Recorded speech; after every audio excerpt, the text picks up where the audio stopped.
Coming up next on the Jeff Crilley Show, my next guest has dyslexia, and for many years he saw it as a setback. Now he sees it as a superpower. We'll explain next.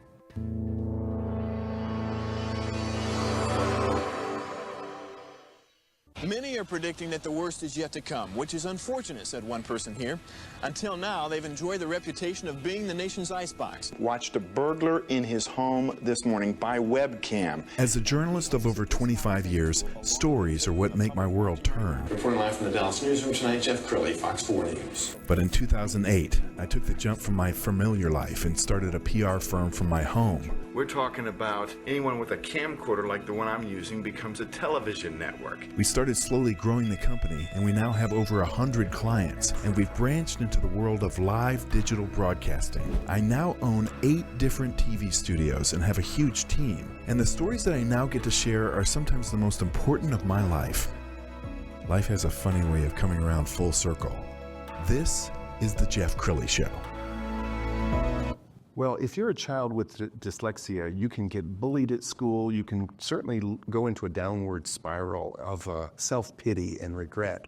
But my next guest has turned it into a superpower, and now he's teaching people of all walks of life all over the planet that you can turn whatever you see as a possible setback into your superpower. Dylan Smith, D is for Dyslexia, is the name of his company. Thanks for coming on the show. Thank you so much for having me, Jeff. You got me here to Dallas. Well, we're thrilled to have you here, and I started to watch your videos, and I'm just going to warn my audience in advance, he is a rock star, and he is just going nuts on the stage. So let's start at the very beginning. When did you know you had dyslexia? It was very known, in middle school I didn't know, but when I was in high school, we had, freshman year I didn't know how many letters there were in the alphabet, and I was struggling big time. We're talking, I had to go in before class, I had to skip my lunches, skip my gym, stay after, and I was still getting 50s. And I go home and do homework for 5 hours, and I'm like, how am I putting in triple the amount of hours, and I'm getting not even a quarter of what my peers are, and they're putting in half an hour on a math homework. So, looking back, I'm very grateful because I literally was forced to build my networking skills, which is what allowed me to excel today. But I knew something was wrong. My father knew something was wrong. So he had me reevaluated in 10th grade, and it was like, your son's got dyslexia. I was on the wrong meds for 10 years. Wow. And we had to stop everything and realize the schools were treating me for ADHD when it wasn't even ADHD. So I was being treated for the wrong thing on the wrong meds for something that's not even related. You were telling me before the show, it's kind of like the Jetsons at the beginning of the Jetsons. Okay. Yeah, so if you open up a textbook for a dyslexic, because I'm severely dyslexic, in like science class we'll say, and there's like 200 pages on each side, and you stare at it, you get dizzy because the sentences will go like this, and they'll do this, and then the letters inside will flip. So there's been times where reading, I'm actually like sick, I'm nauseous, I'm dizzy. And then you got the teacher going, oh, try harder. Why are you not following along? Why are you falling behind? Are you joking around in class? Are you paying attention? And you're just trying your best. And then something profound happened to you in 2021. What happened? In 2021, I had realized that, somebody always has it worse. And, I was adopted twice, misdiagnosed, put on the wrong meds for 10 years, barely graduated high school, and, we had COVID. So I was classic COVID, and I had time. So I fell into a YouTube loop of motivational speakers and business leaders. And I felt like very connected to it, extremely connected. So I was like, oh, why do I feel connected? And one of them had said, go run and your mind will unlock. So I ran, I went couch to 4 miles one night. And then within a week, I was doing 8 miles of the weighted vest. Wow. And I was like, what? Why do I resonate? I used to run to like Tony Robbins talks, Ed Milet talks. And I was like, somebody has it worse. And I went through that, and I made it out of high school, and I had just landed an internship. I can help people. I know how to get through it. I know the programs. I know the people. I know the doctors. I know the tutors. So I was like, why don't I just make selfie videos? And I was like, you know what? I'm going to post a selfie video once a week, and if I get one like, it impacts one, I can post next week. Like those small wins. And it has grown beautifully in these last 5 years. Yeah, you're a nationally known speaker now. Let's pull up this website, and as we stroll down the website, what kind of groups do you like to speak to? I've had the pleasure to speak to a bunch of schools, Catholic schools, public schools. I've been able to go to daycares, and I've also been able to go to business conferences and bigger theaters and arenas and colleges. And it's funny because this year I started speaking at colleges, spoke to 3 different colleges, but I never went to college. Wow. I have to imagine that after the speech, people come up to you and say, you touched me. I mean, what are some of the compliments that you've received? I get emotional thinking about that. What a great question, because Me and something that stands out is just recently happened. We went on tour this last year across the United States, and me and my videographer were at this thing in Nashville, and I'd gotten off stage. It was the biggest stage of my life, real celebrities, and I was like really accomplished, really hyped. And this woman had come up to me in tears, like almost broken, thanking me for my talk, thanking me for coming to Nashville, and like shared how I had impacted her. And my videographer got a video of it, and it was a very genuine thing, and I like felt like you could feel how it had impacted her. I've had, the first thing that I ever experienced was I sold out my first theater in 2022, and I had somebody come up to me afterwards and said, I promised myself I wouldn't commit suicide until after I came to your event.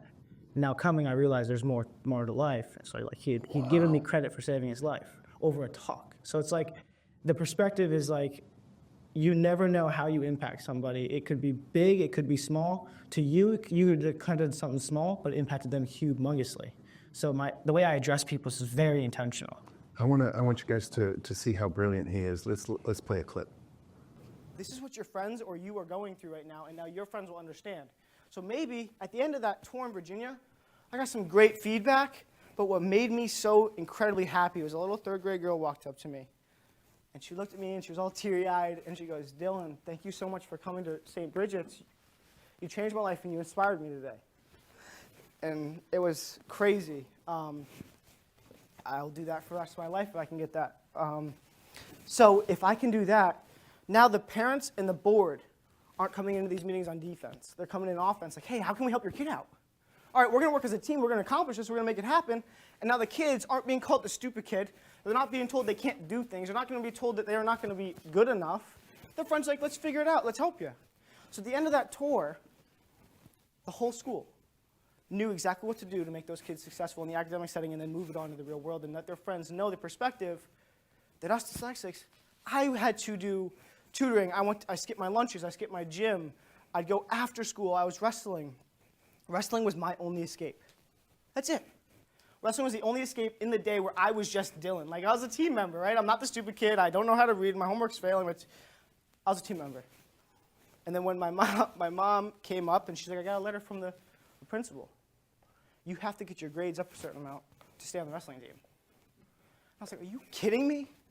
My one escape is going to be taken away from me because I'm busting my butt just to get by, right? So I do probably 3-4 hours extra than all my peers, and I'm still getting 40s. They get gym, they get recess, they get lunch, they get to hang out after school, and they still get to be a part of a team. I have none of that, and I still cannot be on the team. Are you kidding me? So that was crazy. So when I got to be in that meeting, they told me 70s I could be on the team. That was the win. That means I could keep going. You know what? We accomplished that. I can take on high school, and it's not going to be as hard as I thought it was going to be. I will succeed, and I will show everybody what defying all the odds means. Thank you guys so much. I am Dylan Smith.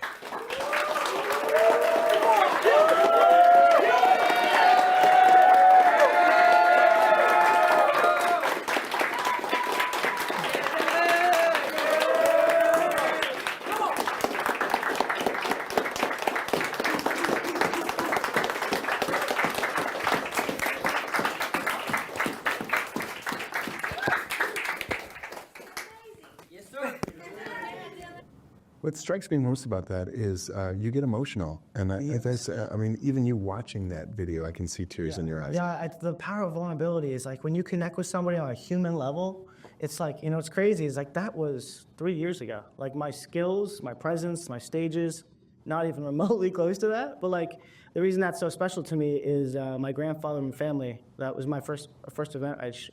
Shawn Michael Crane. I flew him in for that. He was our headliner. And I had sold that room out, and my 80-year-old grandfather got to see it. And then, like, the chair on top was the standing ovation. Wow. Yeah. Wow. I'm so impressed with you. We're going to show a clip, and then I'm going to have you talk about it. Let's play it now. I wanted to talk about a story that I have is for 5 years, my biggest goal on my goal board was to speak at my home school. I was speaking at small events, small gatherings, networking events, rooms of 20, 25 people. And then finally I got an email last year that, hey, Mayapack, the school that I went to in my home backyard, is willing to have me come speak to the entire district. And when I got that, I got paid to go there and speak. Had an awesome outcome, an awesome result, standing ovation, where I basically won over my entire hometown. And it was great because I got to go back and speak to each individual grade. But the biggest opportunity that I had in my career at that point was right in my backyard. And then after that, a bunch of doors opened. I got to go on tour, I got to speak on some cool stages, meet some cool people, walk some carpets, be on some billboards, and speak in more schools in New York City, just all based off of the credibility and resume builder that my own backyard gave me. What was that like to go back home? What a beautiful question. So I wanted to do it. That was like my big audacious goal. I'm huge on goals. My team would tell you, like, I write my goals down. I don't sleep enough. All I do is watch Ryan Serling and Kevin Hart. And it's like, I want to be unrecognizable every year. And when you break it down, in 90 days, you can change your life if you take it seriously. And my big goal was I want to speak my home school. I want to bring the impact and perspective back to where I had struggled so kids in my hometown don't struggle the way I did.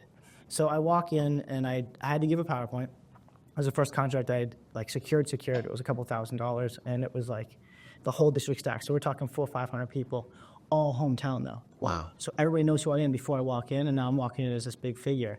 And I had practiced this. My dad's gonna be happy. I practiced the PowerPoint like hours, and my dad's like, "Have you prepped? Have you tested? Like, what if the PowerPoint dies?" And I'm like, "I got it." And he's like, "Okay." So we get up on stage, and the bulb in the PowerPoint died, literally in front of 500 people. And I look to my left, and the AV guy's like, "You're on." And I'm like, "Cool, we got this." And I gave a 40-minute talk. Wow. My whole story, my whole district, 500 people. And I got a 2 to 3 minute standing ovation where I had just, there's clips online where I just cried and walked across the stage and received it. And after that, the impact was so great that my town was like, "Oh, will you come back and speak to each individual grade?" And I was like 5 times the price. It said done. And now I'm like a hometown hero. And it was like one of my favorite rappers had said, you know, the first step to becoming a big figure is lock down your hometown. And I did beyond that, but I did it in a fashion where it's not like I'm rapping about things that don't matter. I'm helping kids who feel alone. I'm helping people. I'm inspiring people. And, you know, that the opportunities that built, I mean, I've never heard of a 23-year-old kid going on tour across the states being a speaker. And we did that this year. And we landed an Apple TV show, and we're here. Like, it taught me that when you chase something with purpose and passion, there's no ceiling. They're going to make a movie over you one day. Okay, who stars in the movie? Ryan Osborne. Okay. All right, we have a couple minutes left, so I want you to look into the camera on the left and talk to that young person who's struggling, who has self-doubt. What do you want to say to them? If you feel like you're alone and you're struggling, trust me. If things are really bad and hard right now, it means something really good is about to come. 1, I want to let you know you're not alone. 2, I want to tell you the biggest life lesson I ever learned is you are enough. And it's okay to love yourself. It's okay to support yourself. It's okay to be proud of yourself. That is something new I just learned. I used to be proud and feel guilty about it because I want to be selfless. And, you know, speaking up about it. What you go through is what qualifies you the most to help other people in those experiences. And I love you, and you've got this. I believe in you. And if nobody else does, I do. Wow, what a great, drop the mic. It's a great way to end this show. We're also going to leave you with the website so you can book them for your next big speaking engagement. D is for dyslexia.com, the great Dylan Smith. Thanks for coming on the show. Jeff, what a pleasure. You bet. That's it for now. We'll see you next time.